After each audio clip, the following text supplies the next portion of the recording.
मो ना अच्छी ब्रजबंधु स्वाई मुझे सभापति ऋतिक पिपिली दायित्व रही आज आमर पिपिली सत्संग विहार तरफ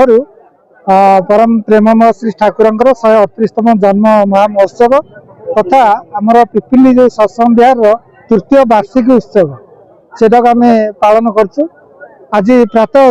उषा कीर्तन होती नगर कीर्तन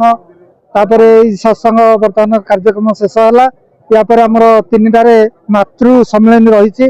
विभिन्न कार्यक्रम भितर आज दिन टी आम पालन करुचे कारण परम प्रेममय ठाकुर अनुकूल चंद्र आसी धराधाम को गोटे उद्देश्य थिला जे मनीष तैयारी करने तो गोटे भल मनीष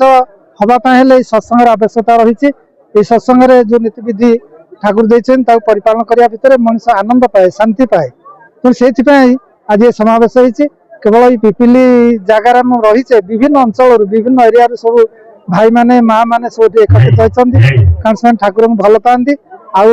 समस्त उद्देश्य रही मुझे आनंद पाइबी से आनंद आजिकल बाहर मिलूनी तेणु आनंद टे सत्संग आसिले ये जो जहाँ कहुच्छे अंततः ठाकुर जो नीति निर्देश रही जजन जाजन इष्टवृत्ति सदाचार सुस्थ यही परिपालन करने भितर मनुष्य आनंद पाए शांति पाए ये हूँ उद्देश्य सत्संगर तेणु आज आम स्मृतिचारण करुँ जेहेतु वार्षिक उत्सव आउ देखुं आपण बहुत संख्या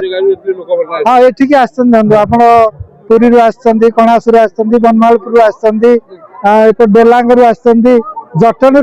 भुवनेश्वर बहुत भाई मैंने कटक भुवनेश्वर ढेंकानाल भाई मैंने आसिक उपस्थित होती सब समस्त आज उपभोग कर ठाकुर जो लीला चली